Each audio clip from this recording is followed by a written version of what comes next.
광야 40년 연단장과 영계의 심판 때는 동일한 의미를 담고 있어요. 대부분 그리스인들이 죽으면 곧장 천국 가거나 아니면 심판대에서 상급만 잃어버리는 상급 심판으로 오해합니다. 2주 전에 이곳에서 황 목사님이 폐암으로 돌아가실 때도 죽음을 기쁨으로 받아들이지 못한 이유가 심판대에서 오는 것을 두려워했기 때문이에요. 그래서 영혼이 세상을 떠나는 그 시간까지 큰 고통 속에서 회개를 많이 했습니다. 그 시간은 공의의 심판을 단축했고 하늘에 귀한 상급사 않는 그런 시간들이었습니다. 우리가 심판대를 부정하면 성경 전체에서 많은 모순이 발생하고요. 또 광야 연단 과정에서 회개와 징계도 의미가 없어요. 예수님께서 내 아버지의 뜻대로 너희가 주여 주여 하는 자가 천국 들어갈 것이 아니고 내 아버지 뜻대로 행하는 자가 들어간다고 했잖아요.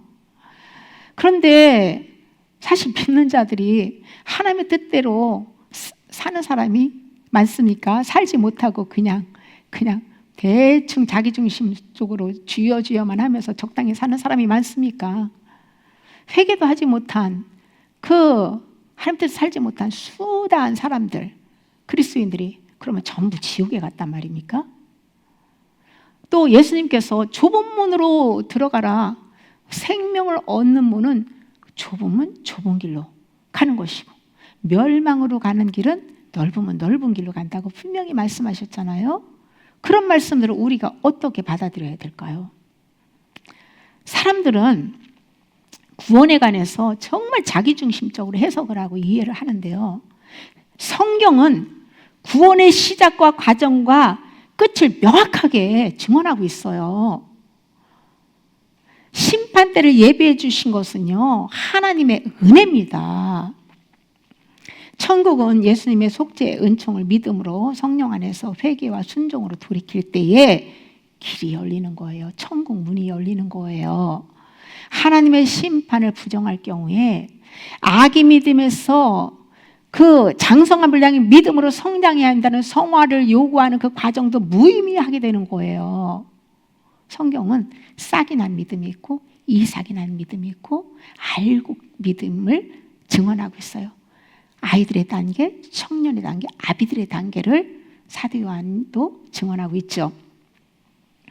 이렇게 싹과 이삭은 곧장 천국 갈 수 없고 심판대를 거쳐가면서 장성한 믿음으로 준비되어야 되고 알곡 성도만 곧장 천국으로 들어가는 것이 진리라는 것을 증언하는 거예요. 예수님과 함께 십자가에 달렸던 회개한 강도도 있잖아요. 예수없이 심판대를 통과했죠. 많은 분들이 그래요. 목회자들이 예수님의 이 옆에서 우편 강도라고, 우편이란 말은 없어요. 그러나 전도서에 보면 지혜로운 자는 미련한 자가, 우매한 자는 좌편이고 지혜로운 자는 우편에 대해서 말씀을 하고 있어요. 근데 어쨌든 이 강도가 죽으면 곧장 천국, 내가 오늘 나와 함께 낙원에 있으리라. 오늘이라는 단어를 이 땅의 단어로 오해를 한 거예요. 그런데 실제 예수님은 그날 우편강도와 함께 영이 천국 가지 않았거든요. 예수님은 3일 동안 무덤에 계시는 동안 영혼은 옥에 있는 영들에게 선포했다, 이렇게 전파했다. 그리고 십자가의 사건을 죽으시고 부활하신 것을 선포했는 거죠. 그것을 베드로 사도가 증언하고 있잖아요. 그리고 부활하고 딱 나서 제일 먼저 누구를 만납니까? 막달라 마리아를 만나잖아요. 그때 막달라 마리아에게 나는 아직 아버지께로 올라가지 않았다라고 말을 하는 거예요. 그러니까 오늘이라는 거는, 예수님이 말씀하신 오늘은, 이 세상은, 이 물질계는 시간 개념이 있지만 영계에서는 영원한 현재 개념이에요. 영원한 하루가 천년과 천년이 하루 같은 시간 개념이 없어요. 영계의 그 개념으로 해서 온이란 단어를 사용한 것이에요. 그러므로 강도의 예를 들면서 죽기 전에 예수님 믿으면 곧장 천국 간다고 오해하면 안 됩니다. 결국 믿음으로 천국 가지만 심판대를 통과하면서 제 문제가 해결되어야 천국에 입성할 수 있습니다. 어쨌든 심판대를 부정하면 그 사도들의 가르침을 무시하는 거고요. 바울이 반드시 심판대 앞에 서야 한다는 말씀과 충돌하는 거예요. 또한 믿는 자가 회개와 열매 맺지 못하면 버림당한다고 분명히 말씀하고 있잖아요. 그 말씀 역시 무의미한 거죠. 야고보는 행함이 없는 믿음은 죽은 믿음이라고 했잖아요. 우리의 믿음을 무엇으로 증명해요? 네? 나 믿음 좋아. 근데 삶은 언행실은 엉망이야. 세상 사람하고 똑같이 살아. 그러면은 내가 믿음이 좋다고 막 겉으로 한 그런 영적인 뭐 그런 것들로 가지고 믿음을 증명합니까? 아니잖아요. 진짜 믿음은 성령으로 행하고 성령의 열매가 나타나게 되어 있어요. 심판대를 부정하며 성경 전체의 구원은 성화 심판에 대한 성경의 균형이 무너지고 하나님의 공의와 사랑이 왜곡되는 겁니다. 심판대는 성경 전체 구속사의 핵심이에요. 하나님께서 이스라엘 백성을 선택하여서 구원의 설계도를 만들어 주셨죠. 출애굽 경험은 성령 받고 죽은 영이 다시 살아나서 믿음으로 의롭다 하심을 받는 구원의 시작을 의미합니다. 광야 40년은 옛사람은 죽고 말씀과 성령의 인도 따라 혼의 구원을 이루는 성화로 장성한 분량에 이르는 믿음의 훈련받는 기간이에요. 하나님의 공의는 모든 혼적 생명을 십자가 죽음에 넘기는 회개를 해야 합니다. 연단은 하나님이 아들의 형상으로 아름답게 만들기 위한 사랑의 표현이에요. 약속의 땅 가나안 입성은 영원히 하나님 나라의 그 나라가 완성되어서 영원히 안식을 누리는 곳입니다. 가나안 땅에 들어간 영혼들만 영계의 심판대를 거치지 않고 상급만 받고 곧바로 천국 영광에 들어가는 곳입니다. 그것이 하나님의 공의예요. 광야 연단장에서 아들의 형상으로 온전히 회복된 자들만 심판대를 면제받고 천국에 곧장 갈 수 있는 거예요. 그러나 가나안 땅에 입성하지 못하고 광야에서 죽은 영혼들은 영계의 심판대로 가서 공의로 징계를 받고 심판을 통해서 정결함을 얻어야 된다는 거예요. 남은 죄의 불순물을 불로 다 태우고 연단받으면서 회개해서 깨끗해져야 된다는 것이죠. 하나님의 공의는 죄와 불순종을 그냥 넘어가지 않습니다. 심판 때는 구원받은 영혼들이 천국 영광에 들어가기 전 그리스도의 심판대에서 행위를 평가받고 정결케 되는 과정이에요. 심판대에서는 단순히 칭찬만 있는 것이 아니라 공의로운 책망과 징계가 있습니다. 그 과정에서 모든 죄가 완전히 드러나고 속죄 은혜로 진실한 회개와 정결이 확증됩니다.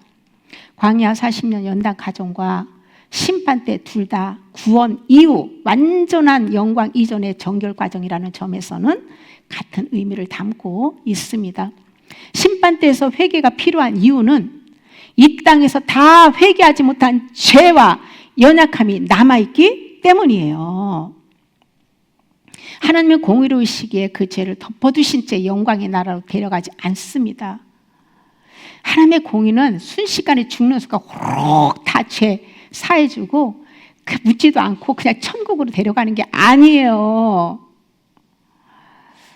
그러는 사람들은 하나님의 살면서 회개하지 않고 하나님 뜻대로 살지 않는 것은 십자가를 무시하고 산 거죠. 십자가를 멸시한 거죠. 어떻게 그대로 그 잿덩어리를 가지고 천국으로 데려갈 수 있겠습니까? 말도 안 되는 그런 비진리를 전해가지고 그러다 보니 사람들이 변화가 안 되고 변화의 열매를 맺지 못하는 거예요. 그리스도인들이 세상 사람하고 다를 것이 없이 구별되지 않고 똑같이 사는 이유가 진리를 이런 심판대의 진리를 바르게 깨닫지 못하기 때문이에요.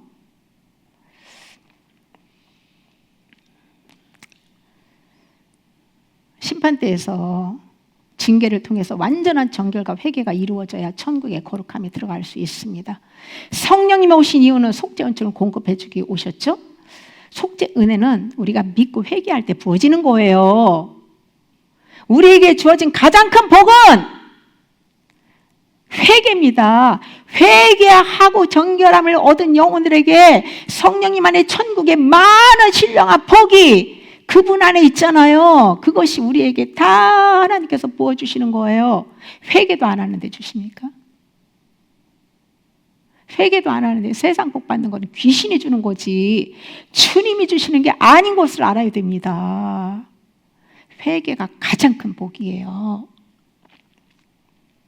우리 이스라엘 백성들처럼 광야교회에서 성막 중심, 즉 하나님 중심으로 예배하며 회개하고 겸손하게 말씀 지키는 훈련을 받으며 혼의 구원을 이루어 가야 합니다. 광야는 이 땅에서의 연단과 회개의 훈련 장소고 심판 때 역시 영광의 나라에 들어가기 전 최종적 연단과 회개의 자리예요. 이 땅 광야 교회에서 회개와 순종으로 정결함을 얻다가 죽었을 때에 심판 때에 가서 남은 죄를 불태워 최종적으로 흠없는 신부로 영광의 나라에 들어가는 것이 진리입니다.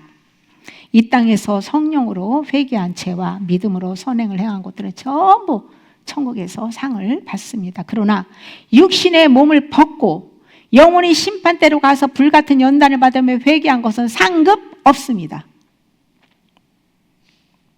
그래서 이 땅에서 회개하면서 상급 많이 쌓아야 돼요. 영원한 나라도 똑같은 것이 아니에요. 상급으로 이루어졌어요.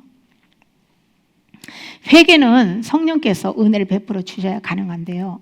인간의 힘으로는 말씀을 지키고 순종할 수 없어요. 겉으로 흉내낼 수는 있을지 모르지만 마음의 법은 지키지 못합니다. 구원은 전적으로 성령께서 이루어 가시는 거예요. 우리가 할 일은 아들의 믿음으로 속죄 은혜를 믿고 반응하고 나의 모든 것을 주님 손에 맡기는 거예요. 광야는 현재 내 삶의 연단 장소입니다. 영계의 심판 때는 마지막 검증 때라고 할 수 있어요. 광야와 심판 때는 끊어진 것이 아니라 같은 과정의 연속 선상입니다. 영의 관점으로 볼 때에 하나님은 영이시고 인간의 본질도 영이고 하나님과 교제하는 것도 영이 하는 거예요. 육이 합니까? 육이 영이신 하나님과 교제가 가능합니까? 죽음으로 영혼이 장소만 옮겼을 뿐 본질적으로 영의 훈련은 계속 이어지는 거예요. 우리가 영으로 하나님을 섬기는 존재이기 때문에 죽음은 단절이 아니라 단지 장소 이동일 뿐입니다. 광야에서 다 이루지 못한 회개와 정결은 심판대에서 이어지고 그 역시 하나님의 공의와 사랑 안에서 우리 영을 온전하게 하기 위한 과정입니다. 땅에서는 시간 속에서 연단받으며 회개하지만 심판대에서는 영적 차원에서 하나님의 공의에 따라 정결케 되는 연단을 받습니다. 이 땅에서 믿음으로 회개하여 성장한 부분까지는 이미 심판받고 용서받은 거예요. 예를 들면 우리가 영적으로 내가 고등학교까지 성장을 했어요. 장성화 분량까지 못 가고 그 부분까지는 깨끗하게 정결하게 연단받아 깨끗하게 인정받은 거예요. 내가 이 몸이 전체에서 이 반만 회개해서 흰 옷을 입고 위에가 회개하지 않은 부분이 시커멓다면 나머지 시커먼 그 죄의 부분만 받으면 된다는 것이죠. 이 땅에서 믿음으로 회개하여 성장한 부분까지는 우리가 다 받은 것이고요. 나머지 드러내주지는 혼의 그 옛 생명만 십자가 앞에서 내려놓은 회개를 하면 됩니다. 이것은 행위교원이 아니에요. 믿음으로 십자가에서 자아를 죽음에 넘기는 것이에요. 이미 주님께서 다 이루어진 속죄 은총을 믿음으로 반응하는 거예요. 절대로 율법적이고 행위교원이 아니에요. 우리는 복음과 율법을 바르게 깨닫고 이해해야 됩니다. 성경은 구원의 궁극적인 목적을 단순히 천국 가는 것에 두지 않고 이 속사람이 예수 그리스도의 형상을 본받는 것에 두고 있어요. 구원은 아들의 형상을 본받도록 부르신 것이고 구원의 목적은 그리스도를 닮는 거예요. 그러므로 우리는 성령의 역사로 점진적인 성화를 이루어 가야 됩니다. 광야 연단을 마치고 가나안 땅 즉 천국에 들어갈 때는 그리스도의 완전한 형상이 회복되는 거예요.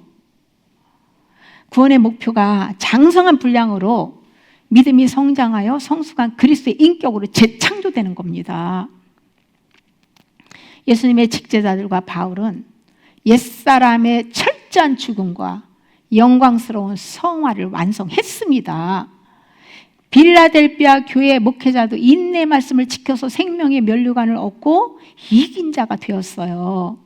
그래서 그는 대환란을 면제받았어요. 그 대환란이, 그분은 이미 2000년 전에 죽었는데 아직 대환란 안 왔거든요.